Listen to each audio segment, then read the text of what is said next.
Abra sua Bíblia no segundo livro dos Reis, no capítulo de número 4. E nós faremos uma leitura a partir do versículo 16 até o versículo de número 20. Segundo livro dos Reis, capítulo 4, do versículo 16 até o versículo de número 20. Eu vou ler na versão atualizada. Glória a Deus. Essa mensagem Deus me deu. Na verdade, o tema dessa mensagem Deus me deu já faz alguns dias. Eu estava em casa assistindo, eu não pude vir ao círculo de oração, e eu estava em casa porque, apesar de às vezes não poder estar presente, eu não deixo de assistir. Eu sempre fico ligado. Onde quer que eu esteja, eu fico ligado. E naquela tarde, quem estava pregando era a missionária Joelma, que estava pregando. E eu, ligado na mensagem, e ela pregou sobre um secreto com Deus. E em determinado momento da mensagem, ela tocou na história da sunamita e disse que a sunamita colocou o filho nos joelhos. E quando ela disse isso, me veio logo o tema: coloque o menino no joelho. Coloque o menino nos joelhos. E aí, Deus me deu essa palavra. Leiamos. Disse Eliseu: por esse tempo, daqui a 1 ano, abraçarás um filho. Respondeu ela: não, meu senhor, homem de Deus, não mintas a tua serva.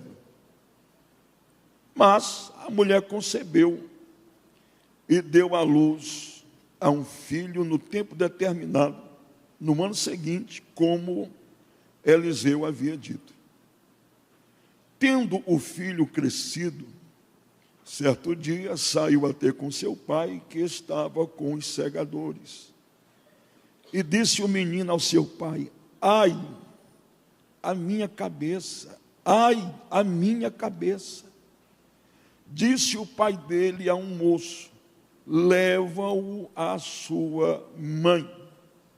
Ele o tomou e o levou à sua mãe. Ele o tomou e o levou à sua mãe. E o menino esteve sobre os joelhos dela até o meio-dia, e então morreu.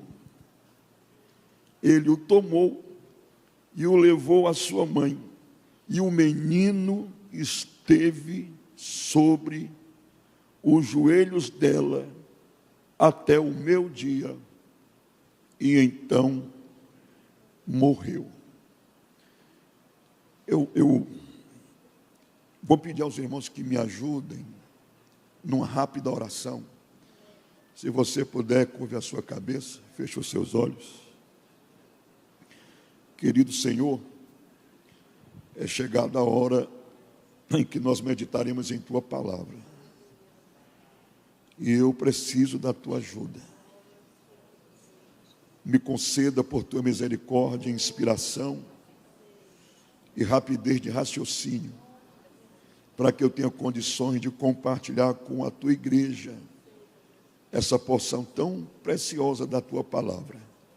Fale conosco à altura da nossa necessidade, e nós Te glorificaremos, e nós Te daremos honra, louvor e adoração. Faça aquilo que só o Senhor pode e sabe fazer. É o que eu Te peço, em nome de Jesus. Amém. Coloque o menino nos joelhos. Eu tenho plena consciência de que os que têm o hábito, os que cultivam o hábito da leitura bíblica, conhecem de cor e salteado a história da sunamita. posto que essa história é, sem dúvida, uma das mais conhecidas do Antigo Testamento. O que me chama a atenção quando eu leio a história da sunamita é que eu consigo, não somente eu, mas qualquer um que leia com atenção pode perceber que é uma história marcada por pelo menos dois aspectos distintos. Dois aspectos distintos, mas que estão na mesma história. Primeiro, nós estamos diante de uma história comovente. E ela se mostra comovente quando mostra a dor que ela sente ao ver o seu filho morrendo nos seus braços. Esse é o aspecto comovente dessa história. Mas é também uma história, como eu disse, ao mesmo tempo gloriosa, inspiradora. E esse lado, esse aspecto inspirativo, ou inspirador, glorioso, se revela quando a gente observa a postura e o comportamento que ela adota diante de um momento tão doloroso como aquele. E eu sei, repito, que apesar de ser uma história conhecida, creio que não nos custa nada a gente tentar aqui relembrar um pouco sobre ela, sobre quem era esta mulher. Para você que acha que o nome dela era Sunamita, não era. Sunamita refere-se ao lugar onde ela morava, onde ela habitava, ou seja, Sunem era o local onde ela morava, por isso o nome Sunamita. A terra de Sunem era uma terra fértil, era uma terra próspera, e ficava a pelo menos 5 quilômetros ao norte do vale de Jezreel, tendo logo à sua frente o Monte Carmelo. E a Bíblia informa que a sunamita era uma mulher um tanto quanto abastarda, próspera financeiramente. Você pode ler essa informação no versículo de número 8 em diante, quando o texto diz: e certo dia Eliseu foi a Sunem, onde havia uma mulher rica. Uma mulher rica. Não se sabe ao certo o que ela possuía, mas isso talvez seja o de menos. O que nos interessa é estar diante dessa informação que afirma claramente que a sunamita era uma mulher rica que morava num lugar próspero, num lugar fértil. E interessante é que Sunem significa lugar de repouso. Essas são algumas informações sobre a sunamita. Você pode perceber que a sua biografia não é extensa, não há informações detalhadas a respeito dela. Percebam também que sequer o nome dela surge ou é registrado neste texto, neste episódio, nessa história. Apenas o nome do local onde ela morava. Mas a sunamita, ela possuía algumas características que eu creio que deve merecer a nossa atenção. Antes da gente entender o tema, coloque o menino nos joelhos, eu quero rapidamente pensar um pouco sobre essas características que formavam o perfil da sunamita. Em primeiro lugar, quando eu me deparo com o versículo de número 9, eu percebo que nós estamos diante de uma mulher de visão, de uma mulher que tem visão. E essa característica, ela se apresenta exatamente pelo fato dela olhar para Eliseu e ver nele o que talvez muita gente ou quase ninguém conseguia enxergar. Ou seja, ela olha para Eliseu e ela vê que Eliseu não era um homem qualquer. Eu diria que para ela Eliseu não era um homem comum. Eliseu não era só um forasteiro, não era só um mandarilho que de vez em quando passava ali pelas terras onde ela morava. Ela, conversando com seu esposo, ela chama a atenção do seu esposo para algo que ela percebe na vida do profeta. Ela diz: olha, eu vejo que esse homem que passa aqui por nós, que passa nas nossas terras, eu vejo que ele é um santo homem de Deus. Eu vejo que ele é um santo homem de Deus. Então, eu tenho para mim que isso pode ser visto como sendo uma mulher de visão. Uma mulher de visão, ela consegue ver o que ninguém mais vê. Uma mulher que tem visão espiritual, ela consegue enxergar mais além, né? Uma mulher espiritual, ela consegue ver o que está no mundo espiritual. Por vezes há acontecimentos que ocorrem ao nosso redor que somente uma mulher de Deus que tem essa visão espiritual aguçada consegue enxergar. Consequentemente, se ela consegue enxergar, então ela consegue perceber os prós e os contras que existem nesse mundo espiritual. Como também consegue discernir, né, o perfil, as características de quem se aproxima dela, né? E isso é importante, não só para as mulheres, mas para todo e qualquer servo de Deus, é ter essa percepção espiritual aguçada, aberta, a fim de entender, compreender, enxergar os perigos que se aproximam, os perigos que nos cercam, seja perigos promovidos pelo diabo, sejam perigos trazidos ou promovidos por alguém que se aproxima, às vezes com segundas intenções. E quem tem visão espiritual vê, quem tem visão espiritual consegue enxergar. Uma outra característica que me chama a atenção na sunamita é que, além de ser uma mulher de visão, ela era também uma mulher hospitaleira. A visão que ela tem a respeito de Eliseu a leva a tomar uma atitude. Em conversa com seu esposo, ela resolve, mais notadamente, construir para o profeta um quartinho. No terraço da casa, ela resolve construir ali um quarto para que o profeta pudesse ali repousar, pois somos informados que no exercício do seu ministério profético, por vezes Eliseu passava por ali para se dirigir ao Monte Carmelo, percorrendo uma distância de cerca de 56 quilômetros, cerca de 56 quilômetros, ele percorria para chegar até ao Carmelo. E há uma outra informação que afirma que, além dessa distância percorrida de 56 metros, o profeta ainda tinha que escalar o monte, percorrendo agora uma altura, subindo uma altura de pelo menos 525 metros até chegar ao topo do Carmelo, né? Uma trajetória dessa, uma caminhada dessa, com certeza desgastava muito, cansava muito, e a sunamita, ela, movida pela visão que tem, também é levada a construir esse quartinho, para que ali o profeta pudesse repousar, para que o profeta pudesse passar um momento de relaxamento, repondo as suas forças, e pudesse então continuar a sua jornada até o Monte Carmelo, onde obviamente ele ia para orar e buscar a orientação de Deus. Mas tem uma terceira característica na sunamita que me chama a atenção, e essa eu achei bem interessante, é que a sunamita, ela era desprovida de interesses secundários, ela era desprovida de conveniências pessoais.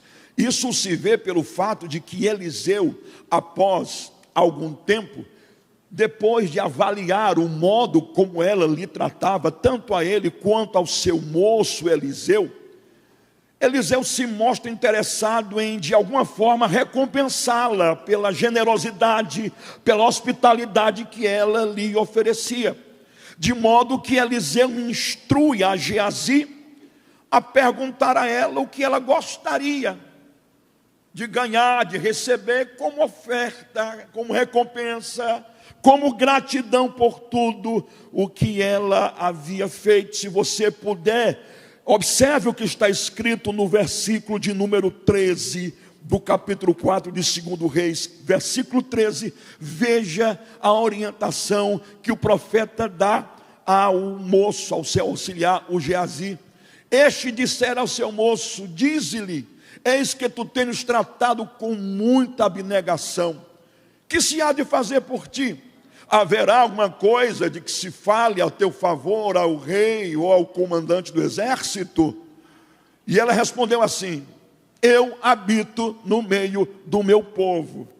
Como se dissesse: eu estou muito bem, obrigado. Eu não preciso de mais nada. Eliseu, o que eu estou fazendo por você não é atrás de recompensa. Eliseu, o que eu estou fazendo por você não é com segundas intenções. Mas que lição de vida, hein?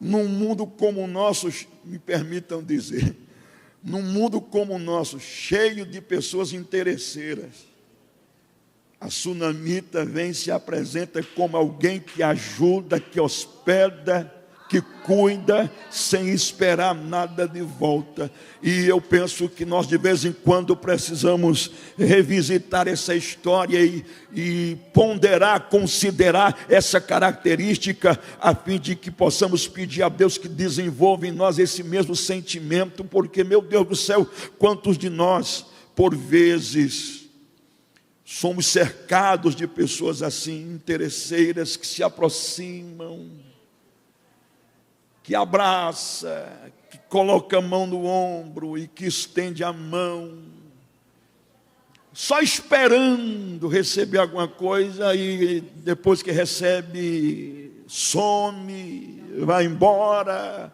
vira as costas, ou então chega perto de você só mesmo para poder sugar alguma coisa sua. Sunamita não, ela diz: olha, Eliseu, eu estou muito bem no meio do meu povo, você não se preocupe, não precisa falar para mim nada sobre mim ao rei, eu não estou precisando de nada, eu tenho a minha casa, eu tenho o meu esposo, eu tenho as minhas terras, pode ficar tranquilo que o que eu estou fazendo de coração. Glória a Deus. Era uma mulher desprovida de interesses pessoais, de conveniências pessoais. Não era egoísta, não era ambiciosa. Mas tem aqui uma quarta característica que deve chamar a nossa atenção. E eu penso que é a partir dessa quarta característica que a história, mais notadamente sobre ela, começa a criar sentido. É que ela não tinha filhos. Ela não tinha filhos. Não se sabe a sua idade. Não se sabe se ela era já uma mulher idosa.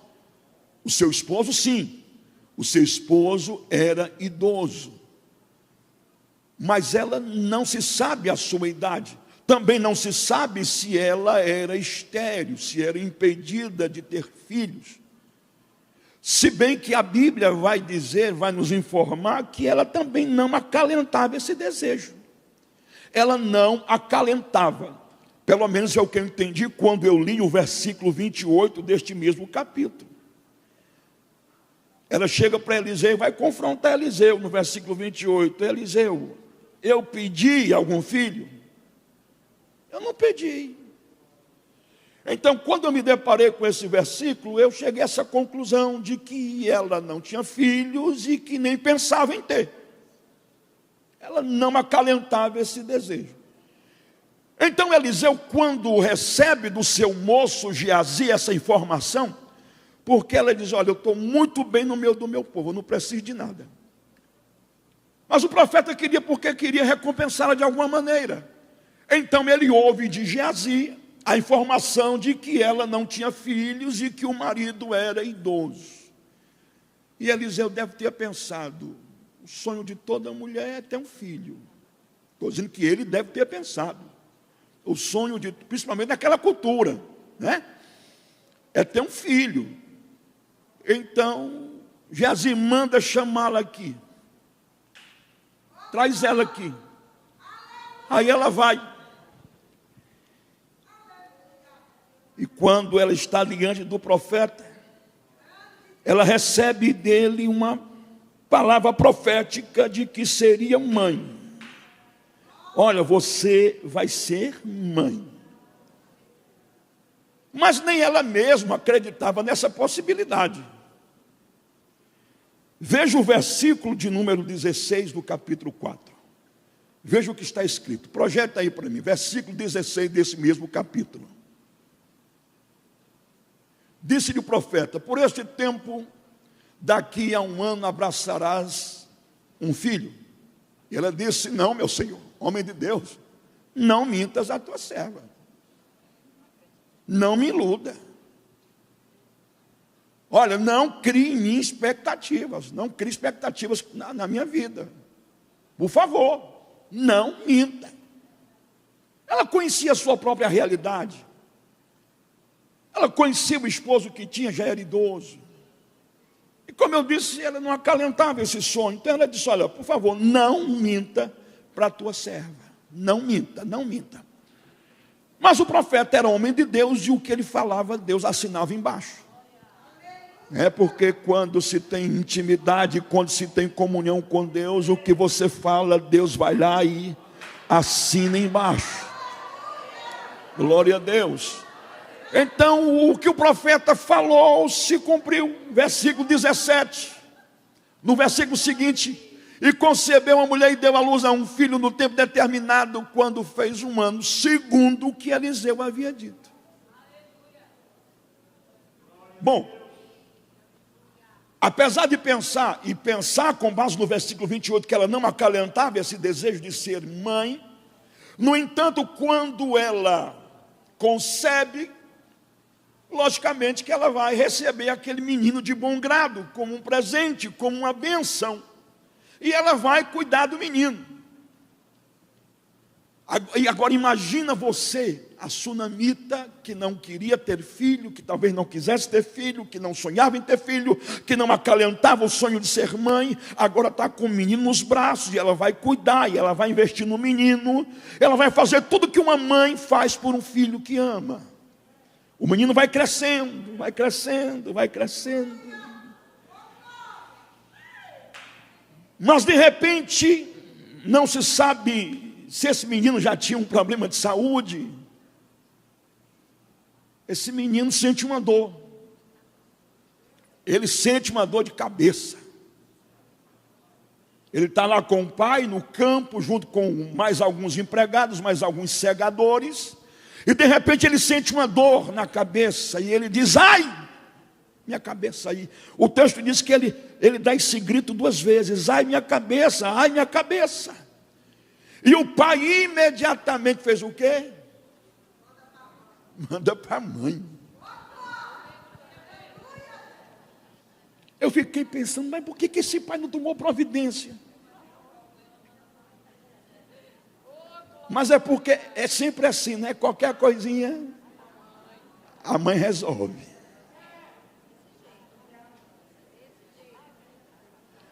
Quem já foi criança sabe que quando a gente é criança, que a gente está correndo perigo. Pelo menos, o que eu lembro é que a primeira coisa que a gente diz: eu vou dizer para minha mãe. Corre logo para a mãe.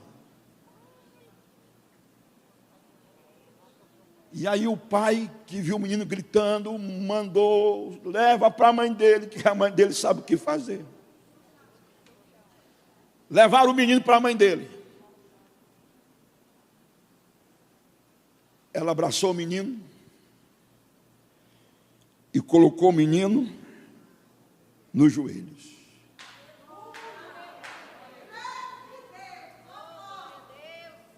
Essa atitude de colocar o menino no joelho foi literal. Ela colocou realmente o menino no colo, nos joelhos. Mas eu vejo aqui uma simbologia espiritual muito forte. Eu repito, apesar de ter sido uma atitude literal de colocar o menino nos joelhos, essa atitude está carregada de uma simbologia espiritual. E é aqui que entra o que eu chamo de palavra revelada. O que Deus me deu para essa tarde. Mês passado o assunto tratado foi: por este menino orava eu. E por várias vezes a irmã Genilda falou que esse menino poderia ser um menino de 70 anos, poderia ser uma filha, poderia ser um problema qualquer. Não é verdade? O que é que Deus me deu aqui? Vamos lá. A primeira coisa que ela vai fazer é colocar o filho nos joelhos. E esta atitude foi literal, mas carregada de uma simbologia espiritual. Pois quem coloca os seus dramas, quem coloca os seus medos, quem coloca as suas crises, quem coloca as suas dores nos joelhos. Primeiro, quem coloca as suas dores, os seus medos e dramas nos joelhos, não age de forma precipitada. Eu vou repetir isso aqui. Quem coloca o menino no joelho não age de forma precipitada. Porque, qual é a revelação que Deus está trazendo aqui? Se você tem nos braços um menino que já morreu, o menino morreu, qual seria uma das primeiras providências a ser tomadas? Providenciar o velório, providenciar o enterro. O menino morreu. Mas eu glorifico a Deus e eu vibro por ver que a sunamita, glória a Deus, ela não age de forma precipitada, ela não providencia flores, ela não providencia caixão, ela não aciona o plano funerário, ela não chama ninguém. Glória a Deus. Sabe por quê? Olha, eu não pedi, parece que eu estou vendo ela dizendo assim, eu não pedi esse filho, eu não orei por esse filho, mas ele me deu, eu não abro mão dele. Ele me deu, então eu não vou abrir mão desse filho. Aleluia. Ela se recusa a desistir, ela se recusa a abrir mão dele. Preste atenção, porque a grande lição que Deus está nos dando nesta tarde é: aquilo que ele deu é seu, então não se precipite, não abra mão, não desista agora, não abra cova para enterrar os seus sonhos, não abra cova para enterrar seus projetos, não abra cova para enterrar sua família, não abra cova para enterrar, aleluia, os seus planos. Foi Deus quem colocou na sua vida, foi Deus quem colocou nas suas mãos. Se recuse a abrir mão disso, não se precipite. Pastor, para onde é que eu levo? Para os joelhos. Coloque um menino no joelho.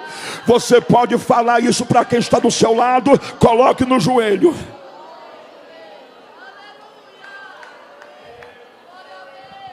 Aliás, vamos falar melhor. Se não for abusar da sua bondade, se não for abusar da sua disposição, vamos falar melhor, vamos refazer a frase, aleluia. Você vai olhar para quem está do seu lado e vai dizer: não enterre os seus sonhos, coloque-os nos joelhos. Não enterre os seus sonhos, ainda não acabou, ainda não acabou. Pastor, mas já morreu. Mas ainda há esperança para quem coloca o menino nos joelhos. Aleluia. Pastor, mas já desmoronou tudo. Ainda há esperança de reconstrução para quem coloca o menino nos joelhos.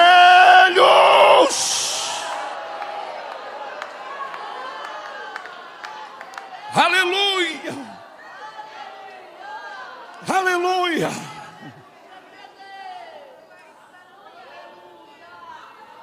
Receba esta palavra. Não existe perda para quem coloca o menino no joelho. Não há prejuízo para quem coloca o menino no joelho.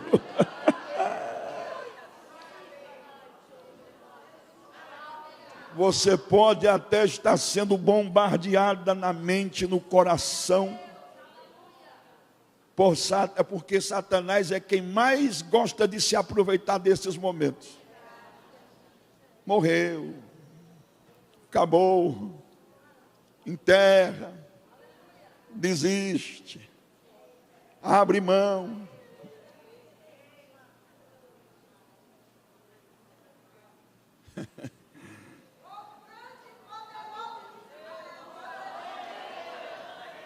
Coloque o menino no joelho.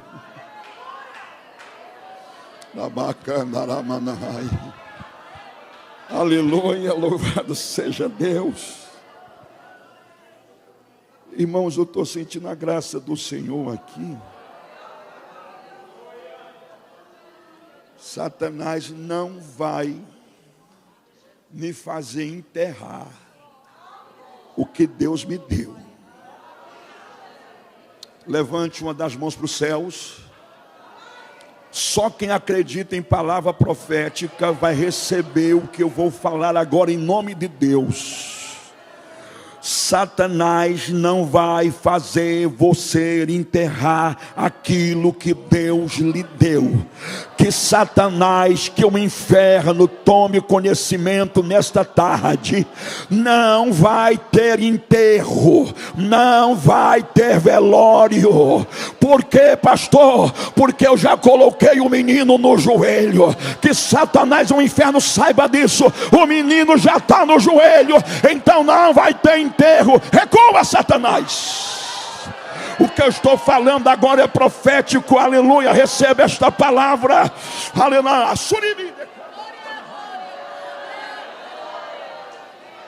Aleluia.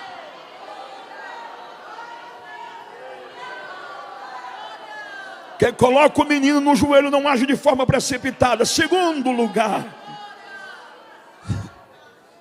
quem coloca o menino no joelho leva o problema para o lugar certo. Ela não levou o problema para a internet. Ela não desabafou o problema no Face, no Instagram. Ela não desabafou o problema nem com a vizinha, nem com uma amiga mais próxima, não. Ela levou o menino para onde? Para o quarto onde o profeta ficava. Quarto na Bíblia fala de oração, de intimidade. Oh glória, você está entendendo? Aleluia, leve o menino para a oração, leve para o lugar da oração, leve para o lugar da intimidade com Deus. Aleluia, ao invés de sair por aí rasgando o verbo, culpando todo mundo, ao invés de sair por aí propagando seus problemas, leve para o quarto da oração. Aleluia, ao invés de sair por aí falando para os quatro cantos da terra, aleluia, venha para a oração, venha para o círculo de oração, venha segunda-feira para a consagração de manhã, ou entra no teu quarto, fecha a porta, aleluia, só vê o céu aberto quem fecha o quarto. Só vê o céu aberto quem fecha o quarto. Eu vou dizer de novo: só vê o céu aberto quem fecha o quarto. Não foi assim que aconteceu com o azeite da viúva? A história anterior a essa. Chamou o menino, entrou em casa e fechou a porta. Quem coloca o menino no joelho sabe para onde deve levar o problema.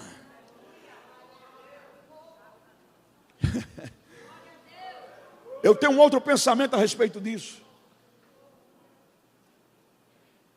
O que era um profeta? Um representante de Deus. Falava por Deus. Era alguém que representava Deus. ao levar para o quarto do profeta, era como se ela estivesse levando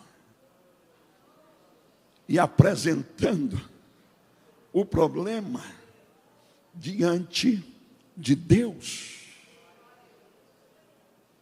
Você está entendendo para onde você deve levar o problema? Apresenta para Deus.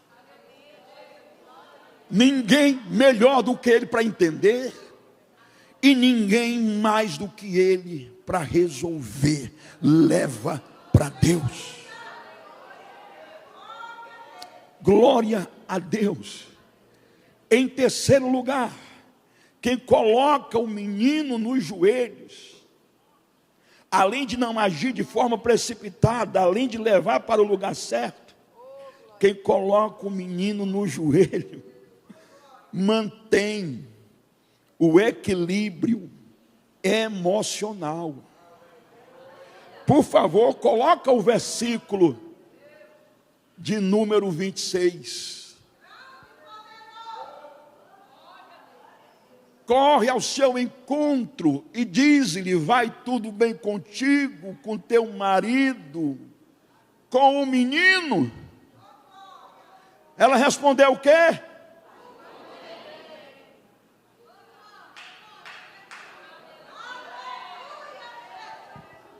Eu não sei para você, mas para mim isso aí chama-se equilíbrio emocional.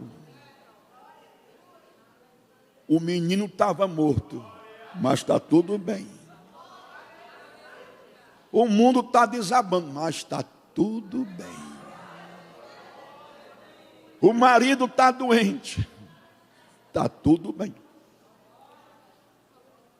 Não se trata de apatia, não se trata de indiferença, não se trata de insensibilidade, não é nada disso.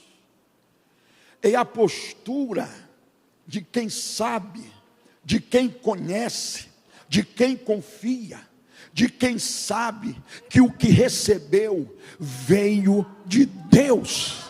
E aquilo que vem de Deus, só Ele tem o poder de tirar, só Ele tem o poder de arrancar. Quem confia no Senhor, coloca o menino no joelho, abre a boca e diz: vai tudo bem. Satanás esperando você arrancar os cabelos, Satanás esperando você estribuchar, Satanás esperando você espernear, Satanás esperando você chutar o pau da barraca, Satanás esperando você jogar o gato no meio da rua, Satanás esperando você jogar a panela no marido, Satanás esperando você virar a casa de cabeça para baixo.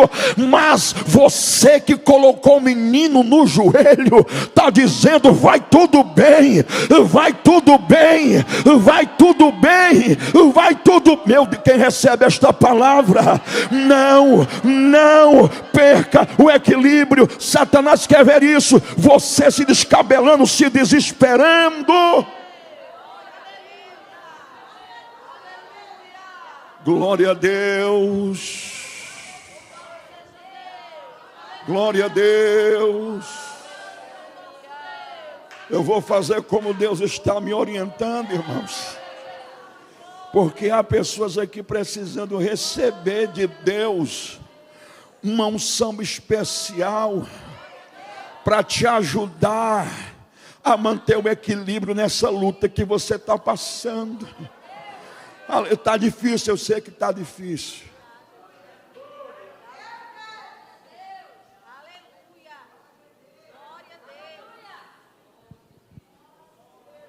Eu não vou dizer o que aconteceu, mas eu achei que não fosse conseguir pregar.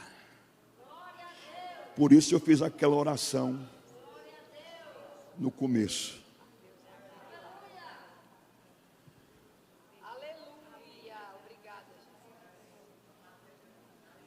Mas eu coloquei o menino no joelho. Quando a gente pensa que está saindo de uma luta, aí já tem a outra na fila já. A outra está lá na fila. E só dizendo: ei, a fila anda, viu? Daqui a pouco é a minha vez. E do outro lado o diabo só esperando, assim como ele fez com Jó. Tira gado, tira camelo, tira ovelha, tira empregado, tira jumentas. E o Jó na dele. Inconformado, ele vai lá e consegue matar os filhos.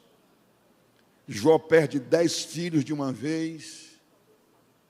E qual era o propósito do diabo? Ver Jó blasfemando contra Deus. Aí Jó perde tudo e fica calado. Perde os filhos, aí o diabo diz: agora ele blasfema. Agora ele vai murmurar. E quando Jó, você conhece essa história, mas eu acho tão bom relembrar. Quando Jó recebe a notícia da morte dos filhos, eu imagino o diabo dizendo: agora vai. Agora ele perde o equilíbrio, agora ele se desespera. Aí a Bíblia diz que Jó se levantou, rasgou o manto, rapou a cabeça, se jogou no chão. Imagino que o diabo, vendo tudo isso, estou dizendo que ele não aguenta. Falta só abrir a boca e blasfemar. Quer ver? Aí quando Jó abre a boca,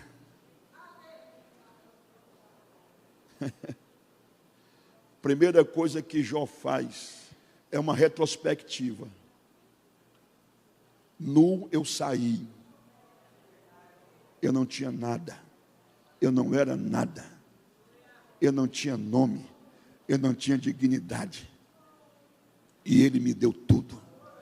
O que eu sou, o que eu tenho, foi Ele quem me deu.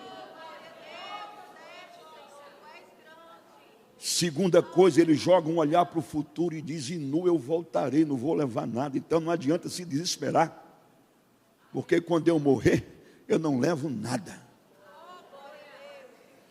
Terceira coisa que ele faz é uma declaração onde ele demonstra acreditar e aceitar a soberania de Deus. É quando ele diz: Deus me deu e Deus tomou. Ele é soberano, ele faz o que ele quer. E a quarta coisa, uma declaração de adoração. Bendito. Ele deu e ele tomou. Bendito seja o nome do Senhor. Satanás que exploda, mas nós não vamos perder o equilíbrio emocional, porque o menino está no joelho, o problema está no joelho, a causa está no joelho, a tribulação está no joelho, a enfermidade está no joelho. Em último lugar, quem coloca o menino nos joelhos compartilha os seus problemas somente com quem está na mesma sintonia espiritual. Quem ora tem esse discernimento. Quem ora tem esse discernimento. Precisa ter esse discernimento. Não compartilhe os seus problemas com qualquer um. Você tenha cuidado para não contar aqui para alguém, de repente, quando você entrar lá na sua rede social, o problema já está lá estampado. Fulano colocou lá. Se for para compartilhar com alguém, compartilhe com quem ora, com quem tem intimidade, com quem anda na mesma pisada, com quem tem a mesma sintonia. Cuidado para não compartilhar problema com quem mais tarde pode usar esse problema para tentar lhe queimar, lhe derrubar, lhe tirar do caminho. Glória a Deus, coloque o menino no joelho. Aleluia, quem recebe esta palavra, o menino vai voltar, vai ter restauração, vai ter milagre, vai ter vitória. Aleluia. Tem milagre viajando na nossa direção nesta tarde. Tem milagre viajando na nossa direção nesta tarde. Se coloque de pé. Em nome de Jesus, se coloque de pé. Louvado seja Deus.